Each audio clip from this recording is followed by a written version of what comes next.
Welcome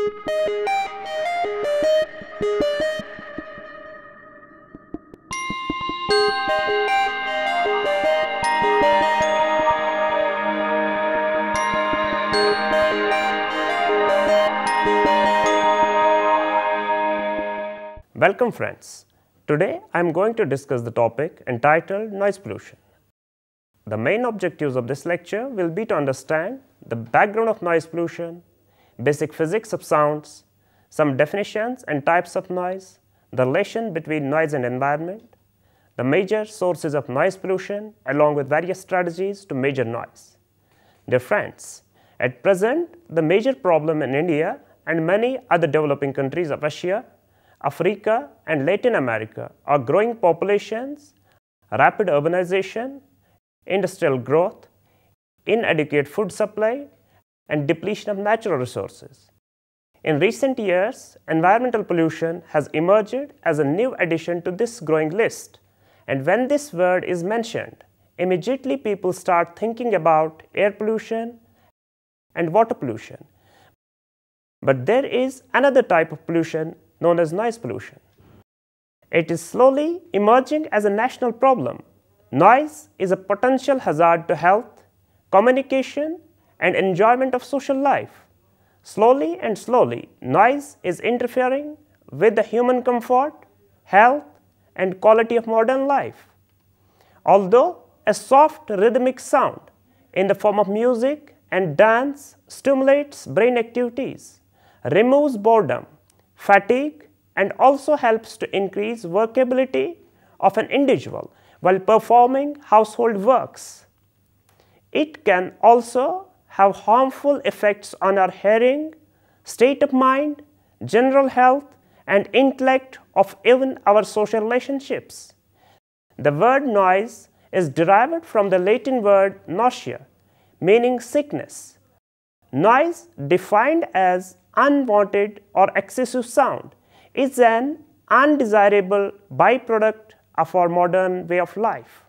We experience noise in a number of ways. On some occasions, we can be both the causes and the victims of noise, such as when we are operating noisy appliances and equipments. There are also instances when we experience noise generated by others, just as people experience second-hand smoke. While in both instances, noise is equally damaging, second-hand noise is more troubling because it has negative impacts on us, but it puts into the environment by others without our consent. The air into which second-hand noise is emitted and on which it travels is common for all people. It belongs not only to one person or group, but to everyone, people, business, and organizations. Therefore, do not have unlimited rights to broadcast noise as they please, as if the effects of noise were limited only to their private property. On the contrary, they have an obligation to use the commons in ways that are compatible with or do not detract from other uses. People, businesses, and organizations that disregard the obligation to not interfere with others' use and enjoyment of the commons by producing noise pollution or in many ways acting like a bully in a schoolyard. In World Health Organization statements, large city noise is considered to be the third most hazardous pollution. At the time, air pollution incurs a large bill to pay when it comes to stop the escalation of global warming. Urban noise pollution is in fact another complex issue for which the academic community does not see possible short-term plans to save the situation.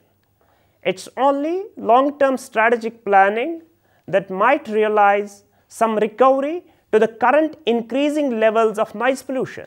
Noise will be a larger and serious social problem in the future if effective precautions are not taken accordingly. First and foremost, the basic physics of sound. It is a vibratory disturbance created by a moving or vibrating source in the pressure and density of a gaseous or liquid medium, or in the elastic strain of a solid medium. It may be thought of as mechanical energy of a vibrating object, transmitted by pressure waves through a medium to human or animal air. Sound and noise is actually a process that consists of three components. Number one, the sound source. Number second, the sound path. Number third, the sound receiver. All three components must be present for sound to exist. Without a source to produce sound, there obviously is no sound. Likewise, without a medium to transmit sound pressure waves, there is also no sound. Finally, sound must be received. That is, a hearing organ, sensor or object must be present to perceive, register or be affected by sound or noise.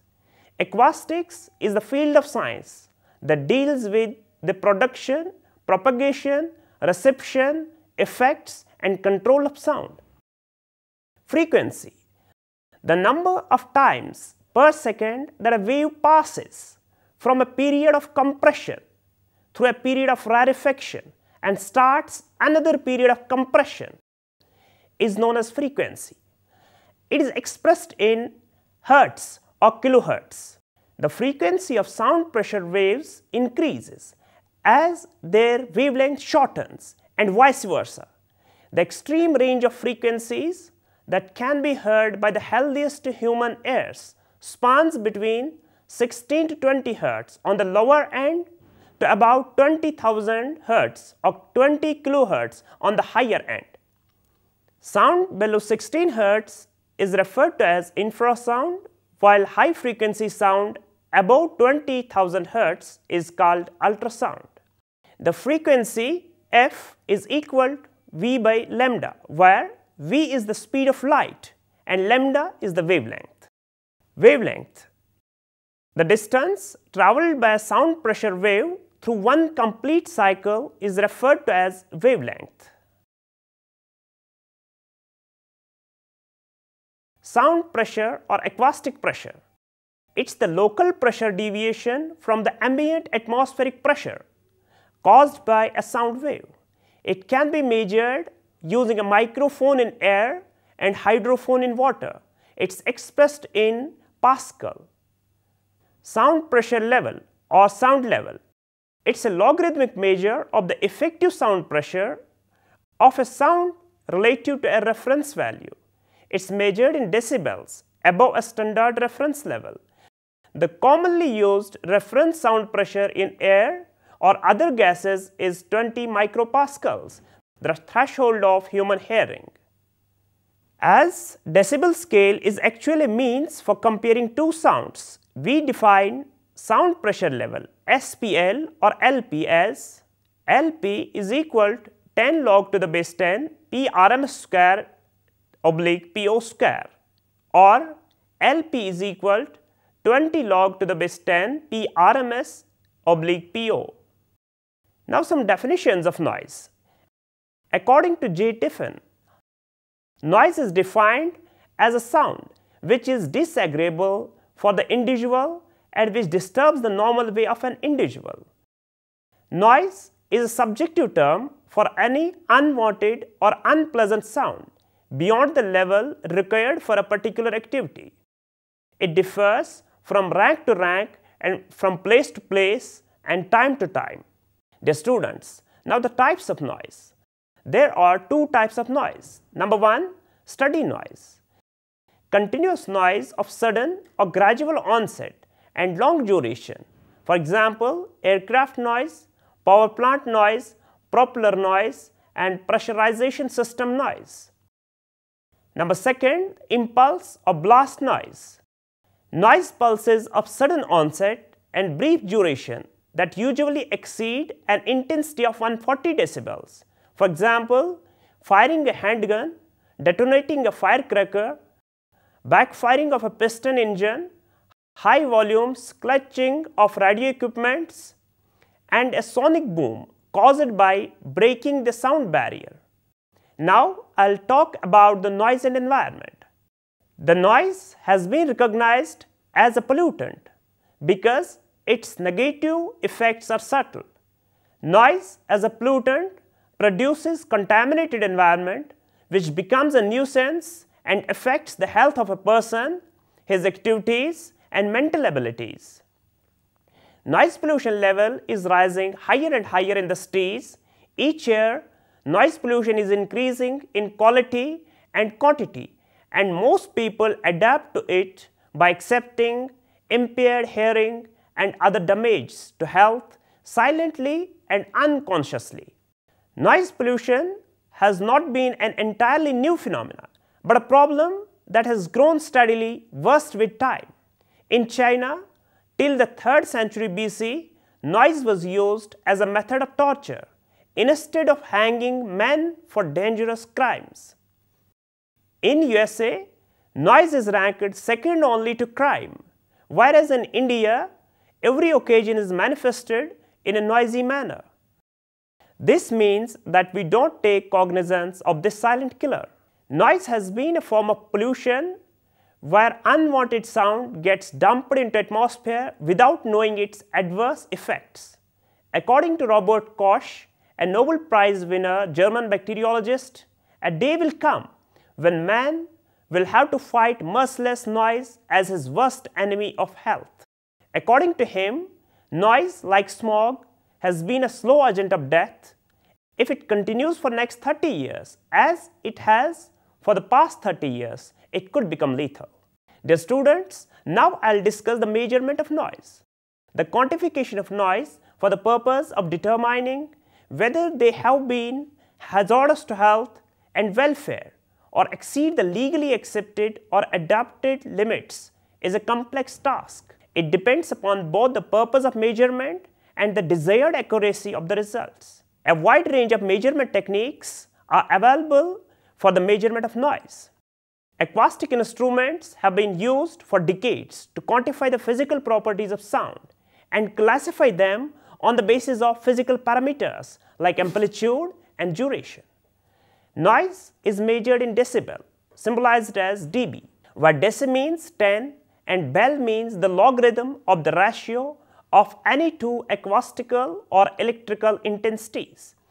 A variety of instruments has been developed from time to time to measure and evaluate noise. These are sound level meters, octave band analyzers, noise dosimeters, noise average meters, noise survey meters, statistical analyzers, recorders, acoustic calibrators, and sound scope meters. The equipments must meet the specifications of International Electrotechnical Commission and International Organization for Standardization. Sound level meter, an instrument used for the evaluation of sound pressure on a linear or weight scale. It can measure the levels in the range from 20 decibel to 140 decibels at frequencies between 3.5 Hz to 20 kHz. The basic parts of a sound level meter include a microphone, amplifier, weighing filters, and a display meter. Noise analyzer. This is fed directly or from magnetic tape recorders and consists essentially of a sound level meter feeding both statistical analyzer and a noise average meter. It can be coupled to give an analog or digital recording to the processed data with both periodic and cumulative evaluation for printout. Noise survey meter. This is the simplest and the cheapest instrument used in the measurement and analysis of steady noise. It can be used to identify areas requiring further detailed examination for monitoring noise levels in areas where the frequency characteristics have been determined earlier. Sound scope meter. It combines the qualities of a sound level meter and an octave band analyzer in a small unit. It's not suitable for analyzing intermittent noise unless used in combination with a magnetic tape recorder. Noise integrator. This instrument is capable of measuring intermittent noise by giving an intermittent or average noise level. When used in conjugation with a noise survey meter, a weight frequency response signal is fed into the integrator from noise survey meter, which acts as a microphone pickup. The integrating unit of the instrument collects the noise for a period of 5 seconds and gives indication which is proportional to the integrated noise. The pointer then moves back to 0 and after a pause of 1 second starts the next measurement. It gives time versus total noise, and it's possible to predict from it the anticipated hearing loss that could result from a 5-year exposure to a particular noise level. Noise dosimeter. It is used to integrate automatically the sound energy received with regard to its intensity and duration. It is a simple, small instrument to assess total noise exposure at workplace, and the dose may be expressed as a proportion of the maximum permitted dose. Acoustic calibrator. An instrument used to calibrate sound level meter. It's portable and battery operated and is placed over the microphone of the sound level meter. A pure tone of known frequency and intensity level is generated by the calibrator, which is compared with the meter reading of sound level meter. Adjustments are made as required. A sound level meter requires regular calibration to ensure that its measurement performance remains within the specifications. Dear friends, now I'll tell you something about the sources of noise pollution. Since the sources of noise pollution are numerous, they may be broadly classified into industrial sources and non-industrial sources. Industrial sources. The industrial sources of noise pollution include noise from heavy machinery of various industries operating in cities, along with the noise from vehicles such as cars, motors, trucks, trains, motorcycles, aircrafts, defense equipments, and explosions, etc. Some industries such as textile mills with many machines in simultaneous operation produce steady noise with many momentary or impact noises superimposed on it, while as others show continuous background noise at relatively low levels with intermittently occurring periods of higher noise levels. Such non-uniform noises are found to be more annoying than steady noise and are most difficult to evaluate. Industrial noises also vary in their frequency and other characteristics. Large, slow-moving machines generally produce low-frequency noises, and high-speed machines produce noise of high frequency. Long-term exposure to high working levels of industrial noise causes some degree of hearing loss. Greater the time of exposure, greater is the loss of hearing. The Indian Standards Institute has set the standard that 90 decibel noise level should not be exceeded in industrial areas, as beyond the workers are likely to suffer hearing loss. Non-industrial sources. Among the non-industrial sources of noise pollution, the important ones are loudspeakers, road traffic, air traffic, construction works, noise at home, and urban noise, etc. Loudspeaker. One of the very common man-made sources of noise pollution is the use of loudspeakers. It was invented with an idea to provide relief, but alas, the improper use of this device came to have deafening effect on us. In India, every occasion is celebrated with high volume sounds using loudspeakers, be it religious or non-religious, public or private. Construction works. Due to urbanization, construction of large buildings is going on at a very fast speed. The construction work is directly related to the noise, which has also gone up.